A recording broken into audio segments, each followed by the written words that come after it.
Ya.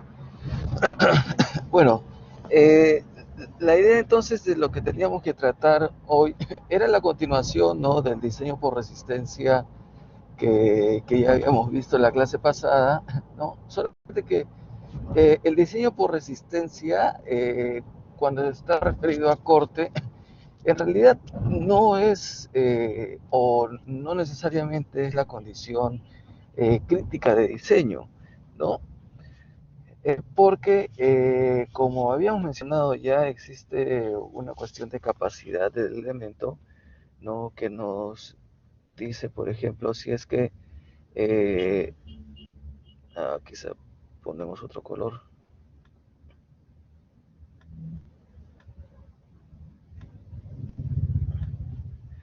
En general, ¿no? Puede ser una viga o puede ser una columna. Y la idea es que en sus extremos, ¿no?, se está desarrollando la capacidad en flexión toda la capacidad en flexión que tiene, o sea, generándose lo que se le llaman rótulas, ¿no? Rótulas.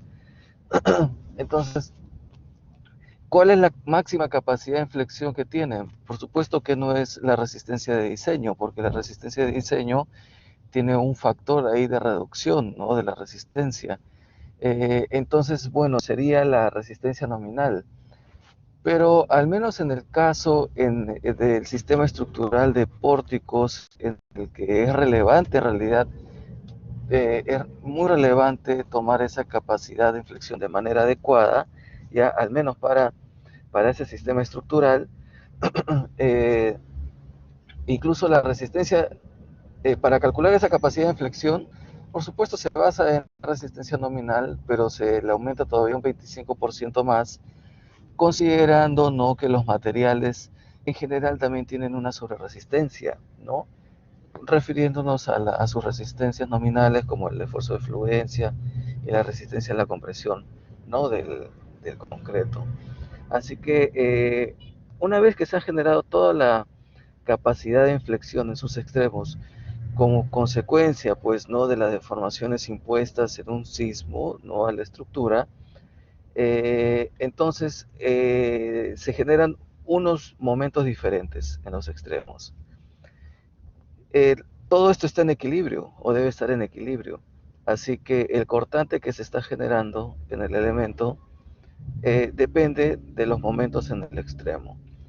Y dependiendo, pues, de la capacidad de flexión que se desarrolla, entonces ese nuevo cortante que se va a calcular, pues puede ser mayor, ¿no?, que el cortante eh, que se calcula con las combinaciones, ¿no?, con las combinaciones de carga. Entonces, después de diseñar por resistencia, deberíamos, pues, de verificar este criterio de capacidad, ¿no? Bueno, también para el corte, como el principal elemento para el refuerzo, ¿no?, al corte es el estribo o el refuerzo transversal. Entonces también la norma en el capítulo 21 eh, pone unos requisitos, ¿no?, en los extremos de los elementos, con la intención de generar un confinamiento adecuado, ¿no? El confinamiento está asegurando que se desarrolle, pues, toda la ductilidad posible que se pueda desarrollar. Y en realidad desarrollar esta capacidad de flexión no es en realidad desarrollar ductilidad, no por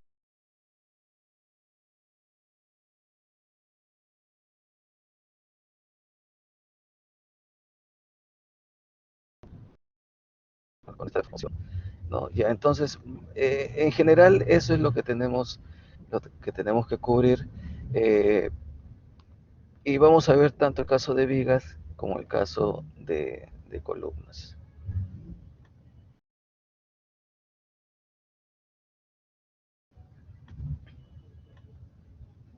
A ver. Bueno, este es un refuerzo típico, ya es un refuerzo típico en una viga. Tenemos las varillas longitudinales, ¿no?, que están recorriendo de extremo a extremo, por lo menos 4, una en cada esquina. Y como en realidad los momentos son mayores ahí en la cara de los apoyos, pero bueno, momentos negativos y hay momentos positivos también que pueden ser importantes acá en el centro de la luz, por eso es que acá tienen un refuerzo adicional, ¿no? Tienen un refuerzo adicional. Luego tenemos el refuerzo transversal, que se nota que tiene un espaciamiento eh, más pequeño, ¿no? En los extremos. Y estas son las zonas de confinamiento, ¿no? Aunque esto también podría tener relación simplemente con la cortante, ¿no? Con la cortante que viene de las combinaciones de carga, porque sabemos que el diagrama de fuerza cortante es algo como esto, ¿no? Así, y entonces en los extremos tenemos una fuerza cortante mayor y por lo tanto entonces el refuerzo transversal debería de tener un espaciamiento menor, ¿no? Yeah. Entonces, las vigas se diseñan o se deben diseñar por corte de tal forma eh, de evitar la falla por cortante, ¿no? Por ser una falla frágil, repentina sin suficiente aviso previo. Eh, entonces, a toda costa debería de evitarse esta falla por cortante. Eh, bueno, estas grietas que se ven acá eh, son como las que habíamos visto, ¿no? En la clase pasada. Estas que están cercanas a los apoyos, que están ahí inclinadas 45, tienen relación con la cortante, ¿no? Tienen relación con la cortante, eh, tiene relación con la cortante, y como acá la cortante es mayor, pues ahí entonces eh, tenemos que estas fisuras son predominantemente por el efecto del corte. Ahora, bueno, en esta imagen se está viendo un ensayo, ¿no? En el que se ha buscado que esta viga falle en corte. Pero ustedes dirán, pero ¿cómo puede fallar en corte primero si también hay un momento flector? Bueno, acá se ha puesto un refuerzo a tal punto que, o sea, la resistencia a flexiones, pues, es en realidad elevada, ¿no? Y se podría poner un refuerzo transversal eh, eh, en realidad mínimo, ¿no? Y entonces ahí pues en realidad el concreto aporta principalmente la resistencia al cortante y entonces ahí podría fallar al corte, ¿no? De manera controlada.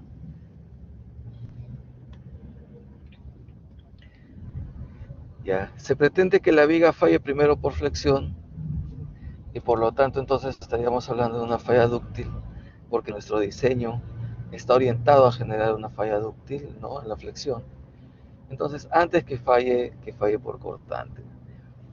¿No? Entonces, en general, pues para cargas de gravedad, ¿no? Para cargas de gravedad a lo largo de toda nuestra viga, pues tendremos momentos positivos, quizá en el tercio central, ¿no? Momentos negativos en las zonas cercanas a los apoyos. Y bueno, en estas zonas cercanas a los apoyos tendremos esta zona donde el cortante se hace predominante y puede presentarse esa falla. Ya, pero en realidad esto sería para una condición de cargas de gravedad, ¿no? Pero ahorita vamos a ver unos diagramas de momento flector en el que se está mostrando qué sucede con las fuerzas de sismo. Y en realidad esto de tener siempre momentos negativos viendo solamente, bueno, los extremos, en realidad va a cambiar totalmente. Entonces, esta ya es como la lógica, ya, la lógica del procedimiento. Dice, para lograr una falla dúctil y no una falla frágil, es necesario asegurar que la resistencia de diseño cortante de la viga sea igual o mayor a la fuerza cortante que existe en la viga cuando ésta se encuentre en su máxima capacidad de flexión durante el evento sísmico, considerando resistencias de los materiales mayores que las resistencias especificadas, y a eso le llamamos resistencia probable, ¿ya? Para el caso de edificaciones aporticadas, y considerando las cargas de gravedad tributarias presentes. Y a este procedimiento se le conoce como diseño por capacidad. Bueno, entonces, el elemento va a desarrollar su máxima capacidad de flexión en sus extremos, y en el caso del sistema estructural de pórticos, ya esa resistencia no va a ser igual a la resistencia nominal, sino va a ser la resistencia probable, que es 1.25 veces la resistencia nominal, ¿ya? Entonces, el equilibrio, a diferencia de las columnas, ¿ya? En este caso de las vigas, va a incluir también a las cargas de gravedad, porque las cargas de gravedad pues van a estar presentes, ¿no? Eh, y porque también están aplicadas directamente sobre las vigas, ¿no? Transmitidas pues por las losas, ¿no? Ya, entonces a toda esta lógica, ¿no? A toda esta lógica de calcular un cortante para este momento en los extremos, se, se le denomina diseño por capacidad, ¿ya? Se le denomina diseño por capacidad.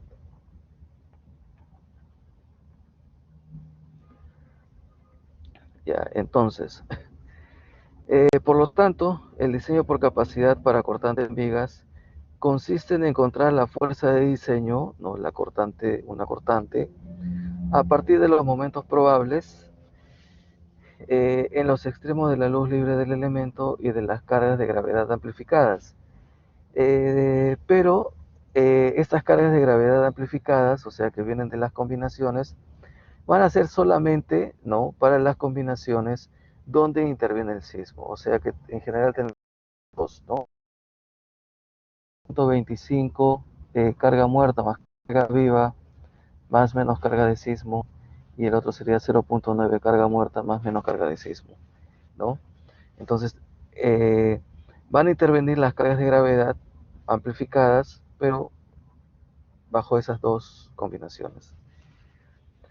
Ya, toda esta lógica se desarrolla en el capítulo 21, en el artículo 21.5.4, ¿no?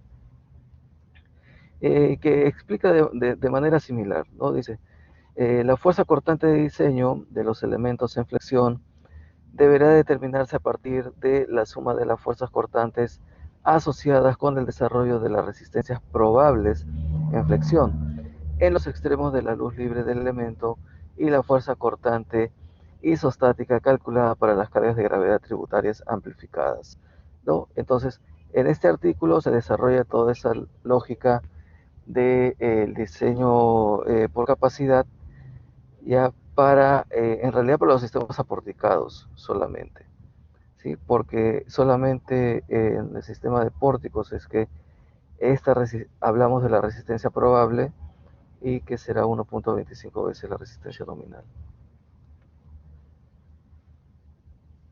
Entonces, cómo calcular, ¿no?, esta fuerza cortante de diseño? Ya. Bueno, entonces, como depende en realidad del sismo, y el sismo puede tener pues dos direcciones de, en general de ser aplicado, ¿no? Primero hay que entender el diagrama, el diagrama de momento flector para las condiciones del sismo en una dirección y, bueno, y en la otra, ¿no? Entonces, para entender cómo calcular la fuerza cortante de diseño, según lo que indica la norma, ¿no?, en el que hemos leído, es necesario comprender la forma del momento flector de las vigas debido a la carga de sismo. Eh, las cargas de sismo, pero las cargas de sismo vienen en combinaciones, ¿no? Entonces, por lo menos, entender de ese par de combinaciones en las que el sismo está presente. Ya, veamos.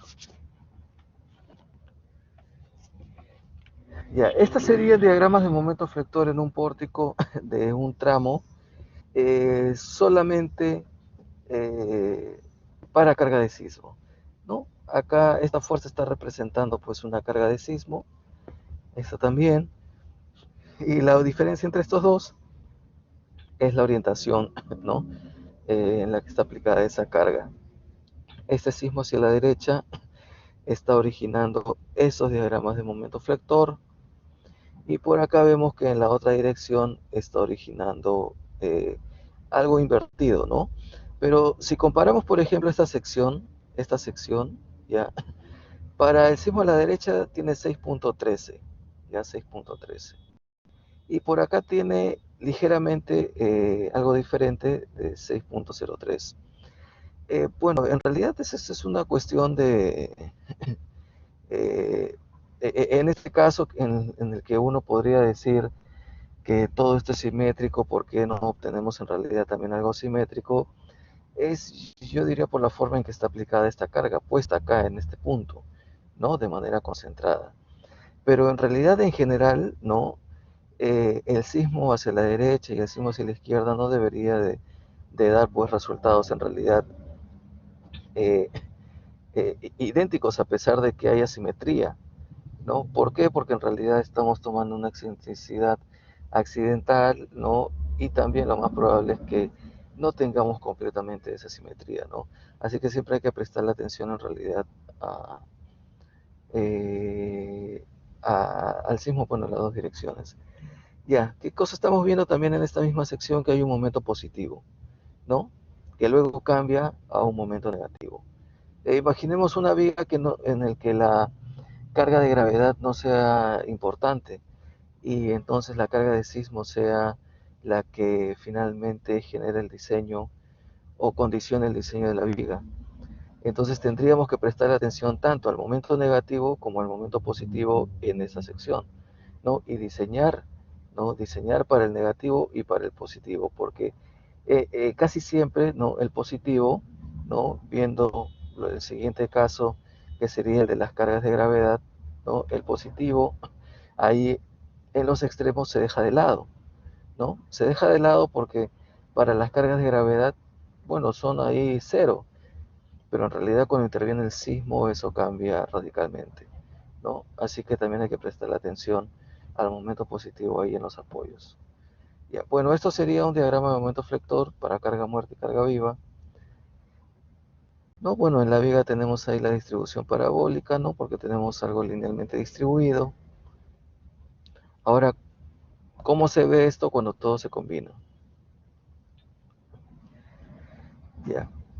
Entonces, mientras que en un extremo de la viga, bueno, para una de las combinaciones, ¿no? En la que ya se tiene sismo. Mientras que en un extremo de la viga el momento es negativo, tracción en la parte superior, en el otro extremo de la viga el momento es positivo, tracción en la parte inferior. Ya, entonces ya cambió radicalmente, ¿no? Lo que teníamos en realidad solamente para cargas muertas y carga viva, ¿no? Cuando le incluimos sismo. Y esta sería la otra combinación. Y de la misma manera, ¿no? Mientras que en un extremo de la viga el momento es negativo, en el otro extremo de la viga el momento es positivo. ¿Ya? Entonces, usando, ¿no? La envolvente de momentos que nos está mostrando todos los máximos en todas las secciones, entonces nuestro diseño debería pues de hacer que la viga esté preparada para tomar estos momentos, ¿no? En cada una de las secciones, ya sea para momentos negativos o positivos, ¿no? Tomando este envolvente, entonces encontramos para nuestro análisis encontramos cuatro refuerzos que son relevantes para el análisis que vamos a hacer. En los extremos, ¿no? Están ahí 2 y 2 y se refieren al acero negativo, ¿no? Y también, bueno, al positivo. Entonces son cuatro aceros relevantes, ¿ya? Entonces, pero esto es consecuencia ya del envolvente, ¿no? Entonces se tiene para cada extremo de la viga, ¿no?, una resistencia nominal superior que está referida al momento negativo y una resistencia nominal inferior referido a un momento nominal positivo.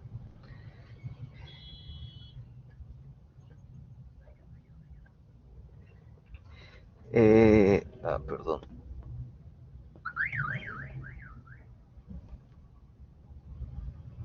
Aquí.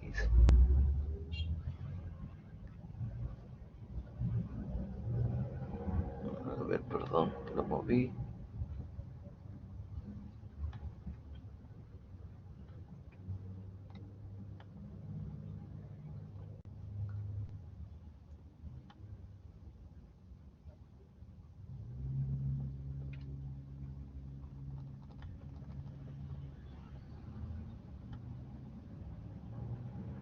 Oh, ya, ya, ya, ahí está bien, creo.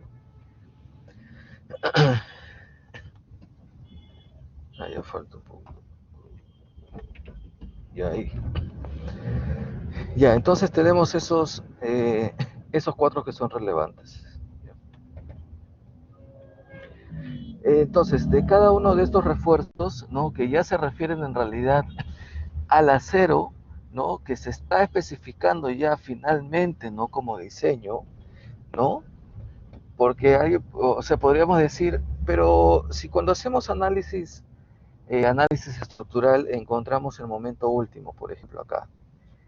Entonces, este momento último lo divido entre el factor de reducción de resistencia y encuentro un momento nominal. Podría, eh, podríamos pensar eso.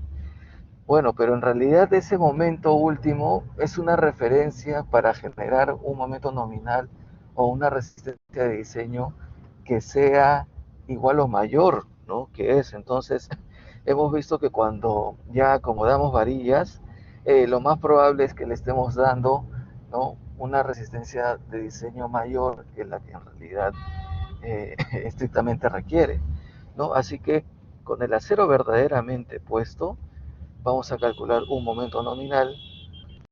Con este momento nominal, entonces calcularemos un momento probable para los cuatro refuerzos. Ya en todo caso, ¿cómo calcularíamos esta resistencia nominal? Bueno, Whitney, ¿no?, el bloque equivalente de Whitney, haciendo equilibrio. O sea, eso es algo que ya sabemos hacer. Así que no debería de haber ningún inconveniente en calcular, ¿no?, estas resistencias.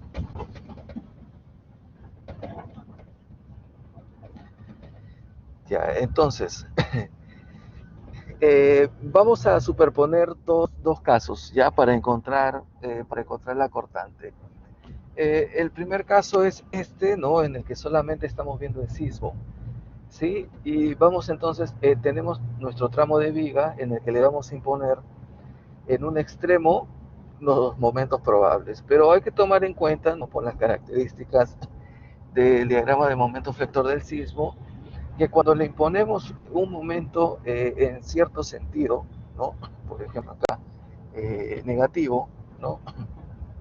Sí, claro, negativo viendo esto, entonces en el otro va a ser positivo. Así que debería, eh, debería de ser, entonces si considero negativo en un lado, entonces lo considero positivo en el otro. ¿Ya? Y así cuando tenemos el sismo en la otra dirección, si consideramos positivo acá, entonces tenemos que considerarlo negativo en el otro extremo. ¿Ya? Entonces, si tenemos un tramo de viga y conocemos los momentos en los extremos, podríamos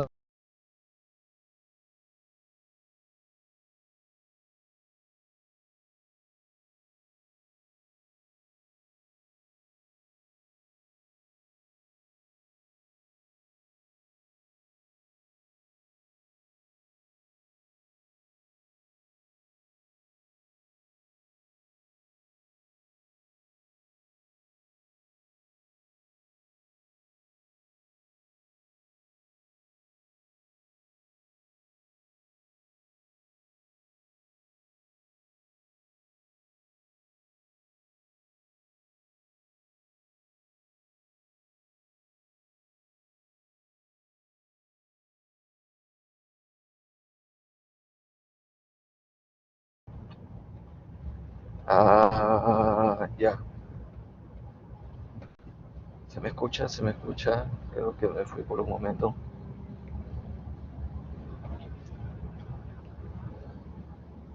¿Me confirman que se me escucha?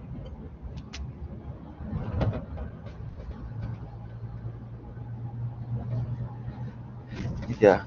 Sí. Ya. Alguien ahí con esto, sí. Ya. Ya. Entonces, lo que estábamos diciendo era que eh, eh, en este extremo, ¿no? Hacemos sumatoria de momentos, entonces tenemos este momento negativo, eh, bueno, que en el sentido tiene el mismo sentido que este, así que simplemente tenemos que sumarlos y tendríamos un momento en el otro sentido que está originado por esta cortante en el extremo, ¿no? Multiplicada pues por la longitud. Entonces todo eso tiene que ser igual a cero, y entonces esta cortante sería la sumatoria de los momentos entre la longitud. Eso es básicamente de plantear el equilibrio cuando tenemos esos momentos en los extremos. Ahora, estaría algo trascendente. ¿Dónde está pues la carga de gravedad que esta viga está sosteniendo? ¿No? Ya, entonces ese sería el otro caso en el cual vamos a superponerlo a este.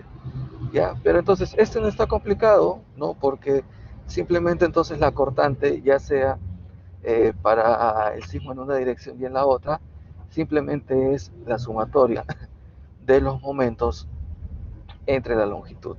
Y hay que recordar de que si tomamos en un extremo el momento negativo, en el otro será el momento positivo. ¿Ya?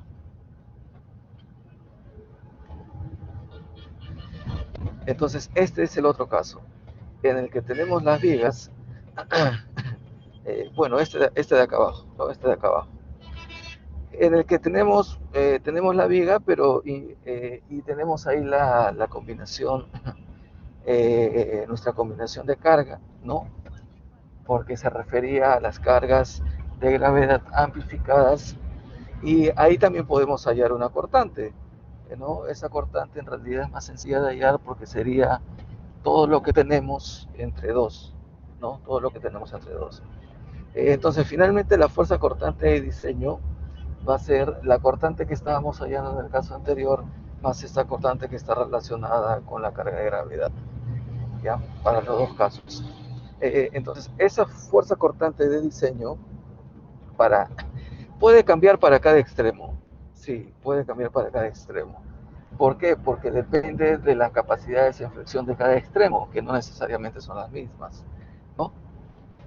Ya, entonces, este valor puede ser diferente para cada extremo. Este valor tendríamos que compararlo contra los valores que hemos obtenido del diseño por resistencia, ¿sí? Eh, ¿No? El que sea mayor tendrá que ser que el que utilicemos, ¿no? Ya. Entonces, en la norma, ¿no? En la norma, eh, en la norma se encuentra esta figura, ¿no? Se encuentra esta figura. Pero la norma en realidad lo que está haciendo ya es, lo que está haciendo es superponer ya y mostrar, ¿no? De manera directa lo que les he mostrado como dos casos, ¿no? Como dos casos. Esto ya lo está haciendo ya de manera superpuesta, ¿no? Pero si se dan cuenta, en realidad acá está una expresión y está también, y está también y está también la otra, ¿no? Entonces el cortante en realidad sigue siendo el mismo. Ya, entonces hay que recordar que por resistencia no teníamos que este cortante último tiene que ser menor o igual que el cortante de diseño. El cortante nominal no era la contribución de los dos materiales, ¿no? Del concreto y el refuerzo transversal. Teníamos un factor de reducción de resistencia que es 0,85. Tenemos que la resistencia nominal depende de la sección, ¿no?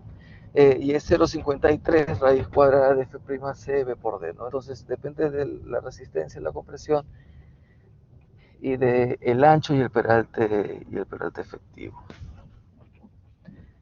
Ya. Entonces, por lo tanto, la resistencia nominal, ¿no?, que debe tener el acero, se calculaba así, ¿no?, despejando simplemente de esta expresión, pero afectándola por el factor de reducción de resistencia.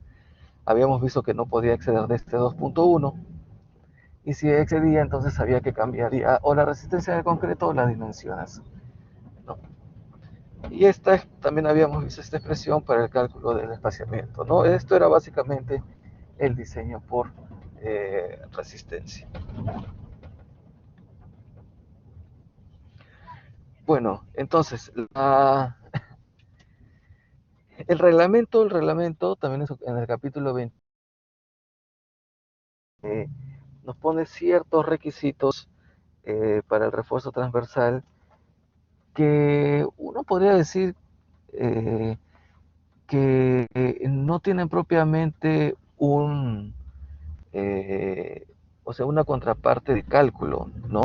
Simplemente son unos requisitos que debemos de cumplir dependiendo de lo que tenemos, y que en general para las vigas es esto lo que se ve acá, ¿no? Por ejemplo, ¿qué cosa no? Que tener una zona de confinamiento en el que controlemos el tratamiento máximo del, del refuerzo.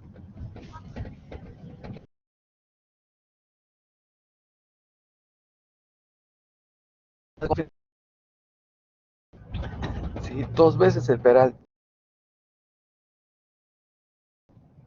dos veces el peralte efectivo, sino el peralte.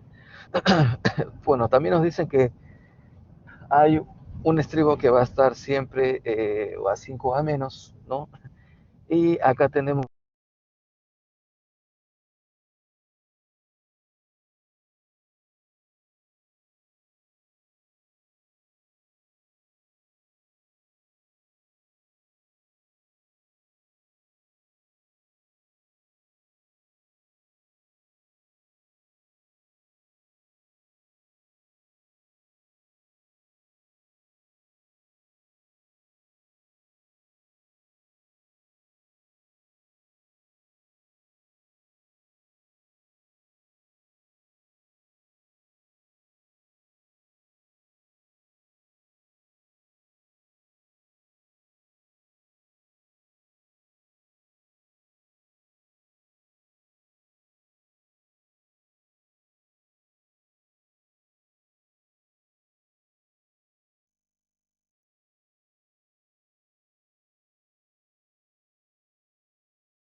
perdón, ¿se me escucha?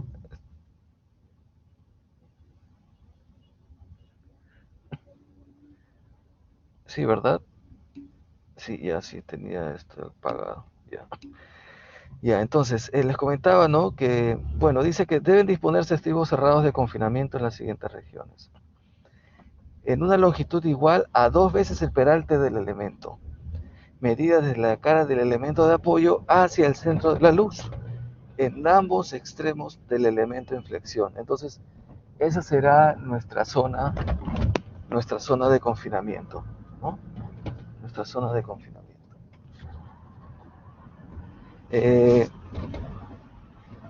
bueno, y eso en realidad es un requisito, pues, que debemos de cumplir en cualquier situación, ¿no? A ver, ¿qué más nos dice? Que Los estribos serán como mínimo de 3 octavos para barras longitudinales de hasta 1 pulgada de diámetro y de media para barras longitudinales de mayor diámetro, ¿no? El primer estribo cerrado de confinamiento debe estar situado no más de 50 milímetros de la cara del elemento de apoyo. El espaciamiento de los estribos cerrados de confinamiento dice no debe exceder de el peralte efectivo entre 8 veces el diámetro de las barras longitudinales más pequeñas, 24 veces el diámetro de la barra de estribo cerrado de confinamiento y 30 centímetros. Entonces, no, para quizá, no sé, hasta varía quizá de 3 cuartos, de 5 octavos, ¿no? En realidad, no sé, una viga de 50 centímetros, ¿no? Algo así. Pues lo que tenemos es que ese espaciamiento es 10 centímetros, ¿no? Así que es algo muy común encontrar en todas esas zonas de confinamiento que se refiere pues al doble, ¿no? Del peralte y los estribos espaciados a cada 10 centímetros, ¿no? Ya. Luego dice, en las zonas de confinamiento la distancia horizontal entre las ramas verticales de refuerzo transversal y o grapas suplementarias no deberá exceder de, de 30 centímetros. Fuera de las zonas de confinamiento, deben colocarse estribos cerrados con ganchos sísmicos en ambos extremos, espaciados a no más de peralte efectivo sobre 2, ¿no? En toda la longitud del elemento, en todo el elemento la separación de los estribos no será mayor que la requerida por fuerza cortante. Bueno, entonces para la zona que no es de confinamiento se nos está poniendo un máximo del peralte efectivo sobre 2, ¿no? Y en general, ¿no? Tenemos que poner lo que es más crítico, ¿no? Ya sea esto, ya sea, bueno, el diseño por capacidad, ya sea, eh, ya sea el diseño por capacidad o ya sea la resistencia requerida, ¿no? La resistencia requerida y por lo tanto sea, estaríamos hablando del diseño por resistencia, ¿no? Ya.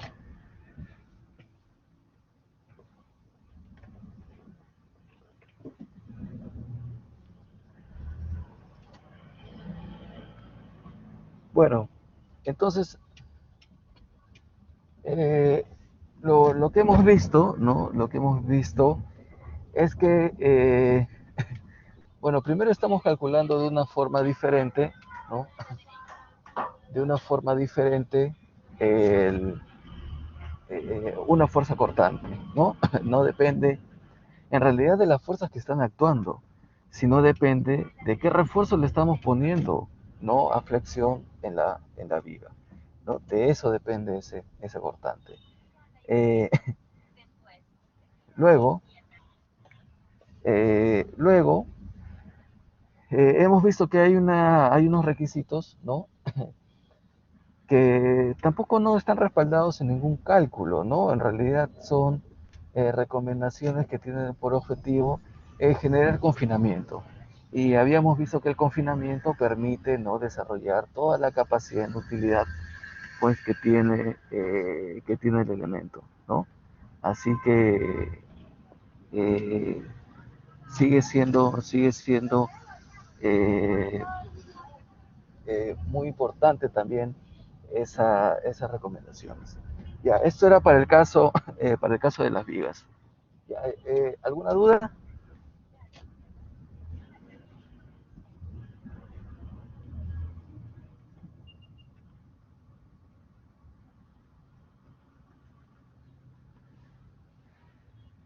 ¿No?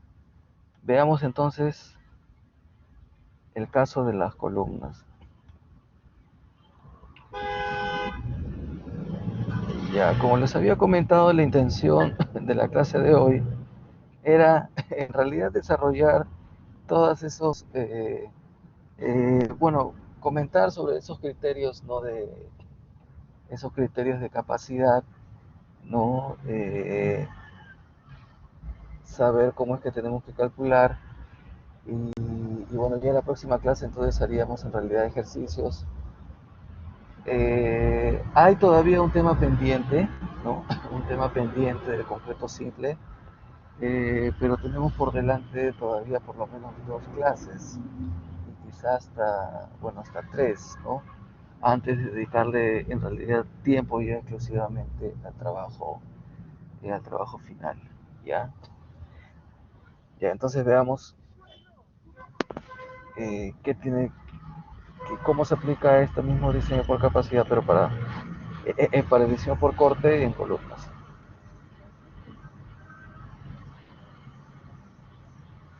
Ya, entonces vamos a ver que es muy similar, eh, al menos para el aporticado, ¿no? Para el sistema de pórticos. Ya, siguiendo la filosofía del diseño por capacidad, para el diseño sísmico de columnas sometidas a cortes, ¿no? O sea, lograr una falla por flexión en vez de una falla por corte, es necesario asegurar que la resistencia de diseño cortante de la columna sea igual o mayor a la fuerza cortante que existe en la columna cuando ésta se encuentra en su máxima capacidad de flexión durante el evento sísmico, ¿no? Entonces, esto considerando resistencia de los materiales mayores que las resistencias especificadas eh, para el caso de edificaciones aporticadas y considerar eh, esa resistencia mayor es entonces referirnos a la resistencia probable y entonces hablamos de momentos probables que eran 1.25 veces, ¿no? El momento nominal no tal y cual sabemos calcular. Ahora, en el caso de las columnas va a ser algo diferente porque en realidad no podríamos decir, no podríamos hablar solamente de una capacidad de inflexión, ¿no? Sin referirnos al nivel de carga que tiene impuesta, ¿no? Recuerdan que en el diagrama de interacción eso era lo que se estaba expresando, ¿no? Se estaba expresando la resistencia de diseño, pero a través de las combinaciones de carga y momento, ¿no? Y no solamente el momento como sería para el caso de la viga, ¿no? Entonces, ya, por lo tanto, el diseño por capacidad para cortar columnas consiste en encontrar la fuerza cortante de diseño a partir de los momentos probables, ¿no? En los extremos de la luz libre del elemento asociadas a la fuerza axial amplificada, ¿no? Entonces, a diferencia de las vigas, se está adicionando esto, ¿no? Que está asociado a la fuerza axial amplificada, que dé como resultado el mayor momento nominal posible. Eh, Ahora, si ustedes recuerdan, ¿no? El diagrama de interacción, teníamos, bueno, de la carga balanceada y teníamos como que el momento disminuía aumentando la carga, ¿no? Y de la falla balanceada también el momento disminuía disminuyendo la carga, ¿no? Entonces, no necesariamente la mayor carga, ¿no? Es la que origina el mayor momento nominal posible. ¿Ya? Entonces, vamos a ver eso en una gráfica. Ya, entonces, ¿qué nos dice con respecto a las columnas del reglamento? Nos dice, la fuerza de cortante de diseño se debe determinar considerando las máximas fuerzas que se pueden generar en las caras de los nudos en cada extremo del elemento. Ya estas fuerzas se deben determinar eh, usando las resistencias máximas probables en flexión en cada extremo del elemento, correspondientes al rango de cargas axiales amplificadas que actúan en el elemento, ¿no? Eso, entonces, hablar de cargas ya marca la diferencia en el caso de las columnas. No es necesario que las fuerzas cortantes en el elemento sean mayores que aquellas determinadas a partir de la resistencia de los nudos, basadas en el momento probable de los elementos transversales que confluyen en el nudo. En ningún caso esta cortante debe ser menor que el cortante amplificado determinado a partir del análisis de la estructura, o sea, del que viene de las combinaciones.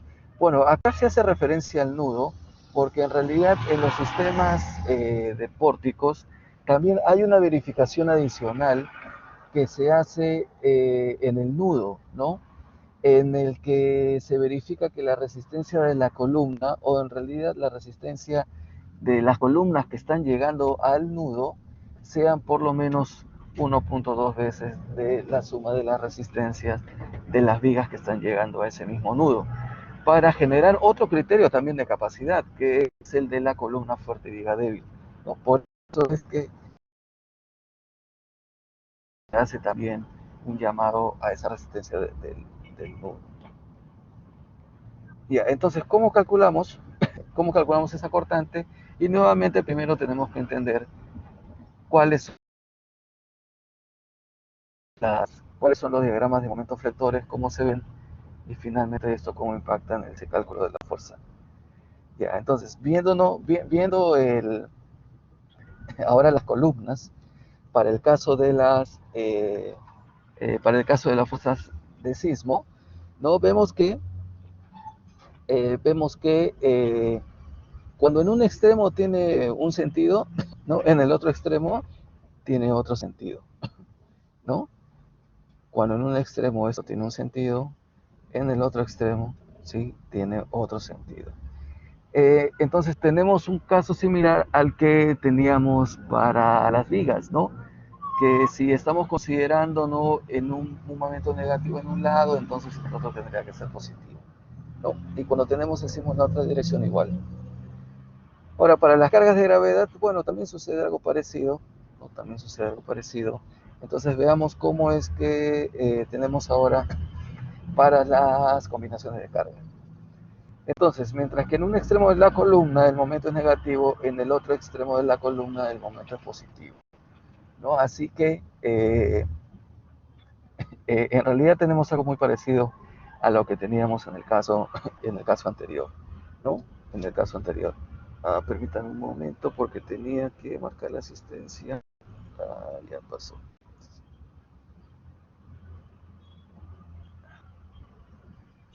A ver, un momento.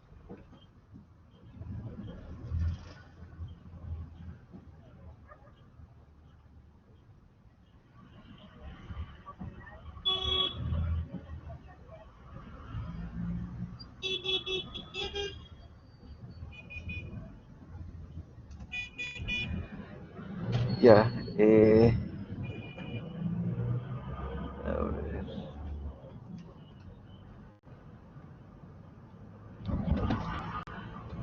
bueno, ya, tardanza. Ya, entonces, al igual que en las vigas, ¿no? Mientras que en un extremo el momento es negativo, en el otro extremo el momento es positivo, ¿no? Es positivo. Así que eso va a originar también que tengamos algo similar a lo que teníamos en el caso de las vigas. Ya, para la otra combinación de carga también sucede lo mismo, ¿no? Mientras que en un extremo de la columna el momento es negativo, en el otro extremo es positivo. Por supuesto, claro, siempre tenemos que verificar que esto sea así, ¿no? Porque esto en realidad, acá se está considerando que la viga tiene pues un nivel de carga, de gravedad, que origina esto, pero puede ser el caso que no sea así, ¿no? No así, pero en general, si también el sismo es protagonista, en general, bueno, sí, pues tendríamos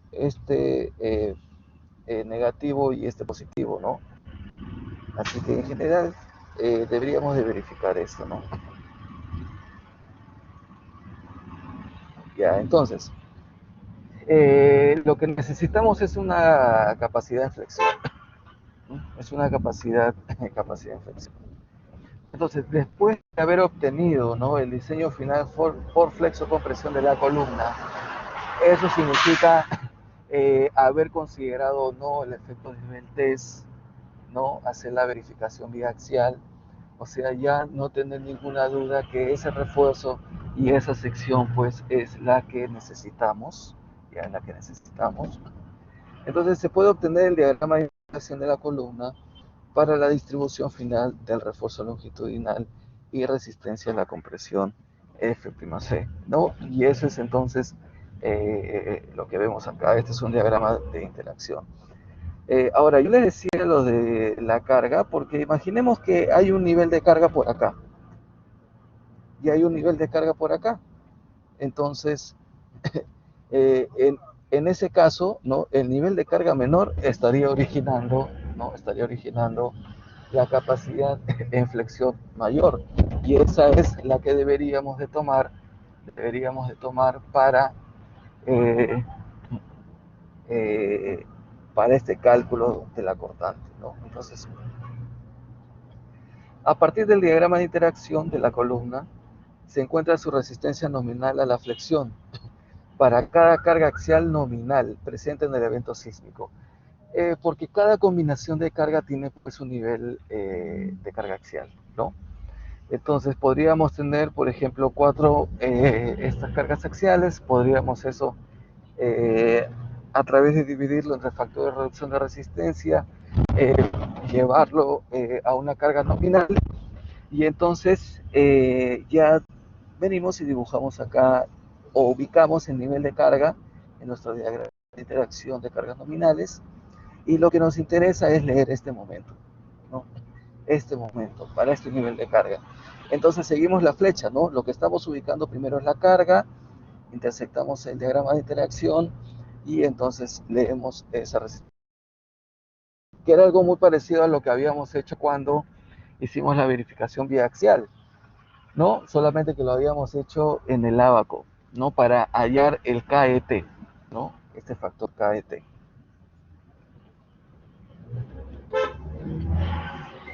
Ya, entonces, de todas las combinaciones de carga donde interviene el sismo, se puede obtener la máxima resistencia nominal a la flexión de la columna. ¿Sí? La intención es calcular el máximo, ¿no? Ese máximo momento. Porque eso son los valores que incluso vamos a replicar en los dos extremos y vamos a considerar entonces que está originando, bueno, el máximo cortante, ¿no? Por capacidad. Entonces, sin tomar en cuenta la variación de la carga axial entre el extremo superior como inferior, se puede considerar la misma resistencia nominal a la flexión, tanto en el extremo superior como en el extremo inferior. Claro, o sea, uno podría decir, pero si la carga que viene acá es diferente en realidad a la que está, ya la que estaríamos midiendo acá porque hay un peso propio, ¿no? Pero bueno, vamos a considerar pues que la variación no es grande y en todo caso lo que nos interesa lo leemos acá o lo que sea mayor en realidad porque estamos viendo que eh, la carga mayor no nos asegura el cortante mayor. Bueno, tendríamos que ver en realidad qué cosa nos da el caso crítico, ¿no? Ya, entonces tenemos algo muy similar a las vigas, ¿no? Solamente que en este caso no vamos a superponer como en el caso de las vigas. ¿Por qué? Porque eh, en el caso de las columnas no hay carga pues de gravedad o en general no hay cargas puestas sobre la longitud de la columna. Así que en realidad tenemos simplemente las fuerzas en sus extremos. En sus extremos. Así que calcularíamos estas cortantes también por equilibrio, teniendo ya que se desarrollan los máximos momentos o los momentos probables en los extremos. Pero igual, cuando acá tiene un sentido, acá tendrá otro sentido, ¿ya? Y para el sismo en la otra dirección, de la misma forma. Eh, entonces, la cortante básicamente va a ser la sumatoria de esos momentos entre la longitud, ¿no? Sumatoria de esos momentos entre la longitud, para los dos casos, ¿no? Sumatoria de los momentos entre la longitud. Esto es lo que muestra el reglamento, ya esta imagen, que básicamente es lo mismo, ¿no? Es lo mismo, solamente que acá está dejando de manera explícita ya, ¿no? De que esta cortante en este caso sí va a ser constante a lo largo de todo el elemento, ¿ya? Entonces, acá podría surgir una duda, ¿no? O sea, si este cortante exige que tengamos un espaciamiento a cada 10, entonces que le ponemos a cada 10 en toda la altura de la columna, bueno, deberíamos de hacerlo, ¿no? Pero tenemos otra posibilidad, ¿no? Tenemos otra posibilidad de que, por ejemplo, tenemos un estribo así y claro, con las dos ramas se nos estaría exigiendo que le pongamos a cada 10, pero podríamos ponerle, ¿no?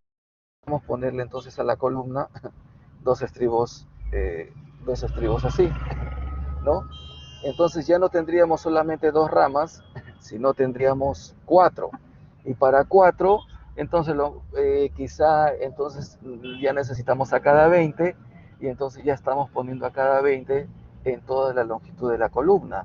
Pero igual, en este caso, tenemos una zona de confinamiento, ¿ya?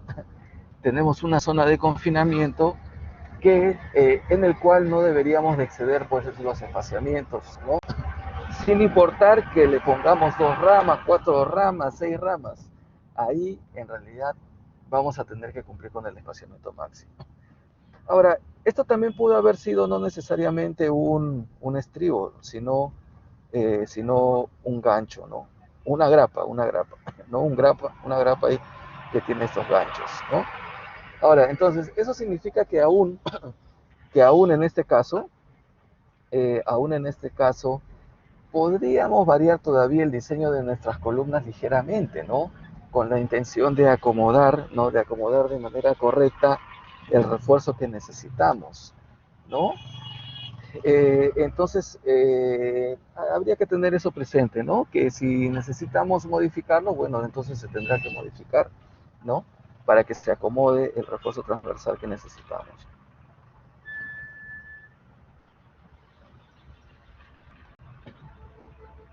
Ya, entonces esto es para recordar también el diseño por resistencia. Lo único diferente acá es que esta fuerza cortante se calcula de manera diferente porque ya tenemos la carga axial. Y acá hay una nota importante, dice que la carga axial amplificada correspondiente, o sea, este NU es la carga axial amplificada correspondiente a la carga axial asociada a la mayor resistencia de diseño por flexión de la columna. O sea, sería, sería a ver, acá en este gráfico del reglamento, ¿no? O sea, esta de acá, ¿no? Que nos está dando ese mayor momento, ¿sí?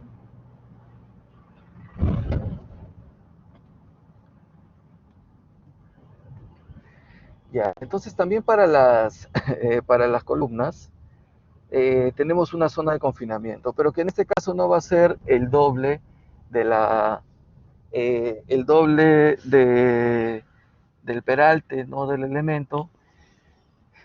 Depende también de las dimensiones, pero no va a ser tan grande como el doble, ¿no? Y también tenemos por acá una zona central. Entonces, la longitud de confinamiento dice que es la mayor dimensión de la sección del elemento en la cara del nudo o en la sección donde puede ocurrir fluencia por flexión. Entonces, en general ahí tenemos pues la mayor dimensión, ¿no? de la columna. Un sexto de la luz libre del elemento y en todo caso 50 centímetros, ¿no? Así que eh, tenemos que ver cuál de ellas, ¿no? En realidad da el mayor, ¿no? Y entonces nuestra longitud de confinamiento, ¿no? De confinamiento, nuestra longitud de confinamiento eh, será, ¿no? Una que depende en función de estas, ¿no? Ya, el espaciamiento del refuerzo transversal en la zona de confinamiento, o sea, cuánto va a estar espaciado, ¿no? No debe exceder de la menor de A, B y C, ¿no? A, B y C. La tercera parte de la dimensión mínima del elemento, 6 veces el diámetro del refuerzo longitudinal y 10 centímetros. ¿Ya? Entonces, por eso también es que para las secciones quizá comunes, ¿no? que se utilizan, este 10 centímetros pues es lo que determina, ¿no? Así que lo que determina, así que también es común ver pues que está espaciado cada 10 centímetros en esa zona de confinamiento, ¿no? En esa zona de confinamiento.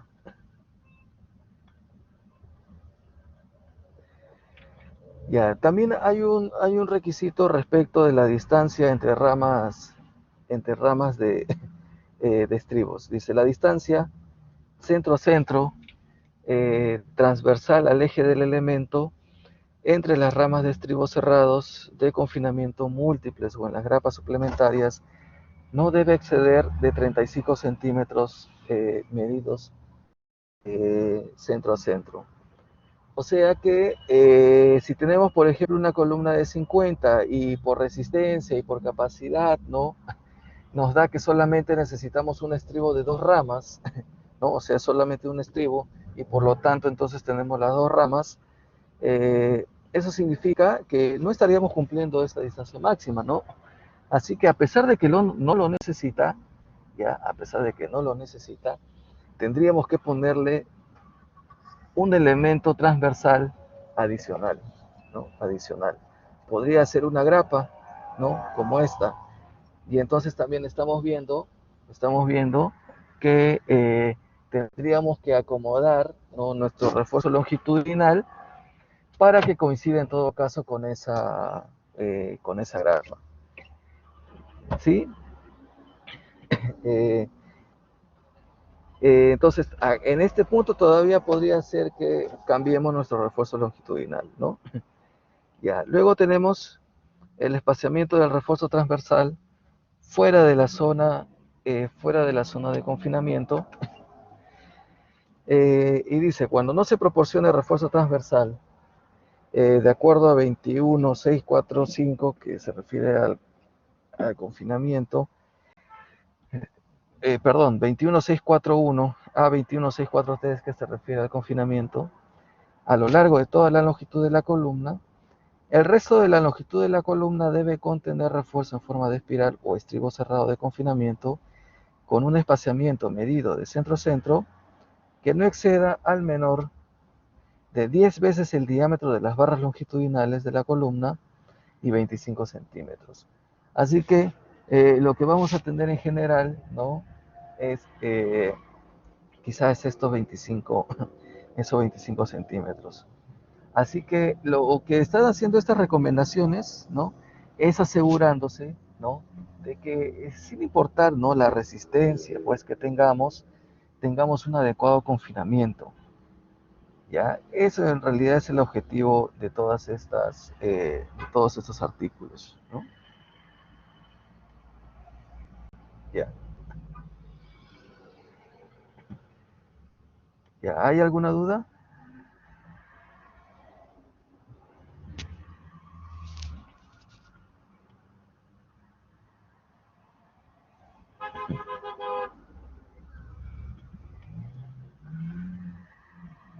¿Hay alguna duda?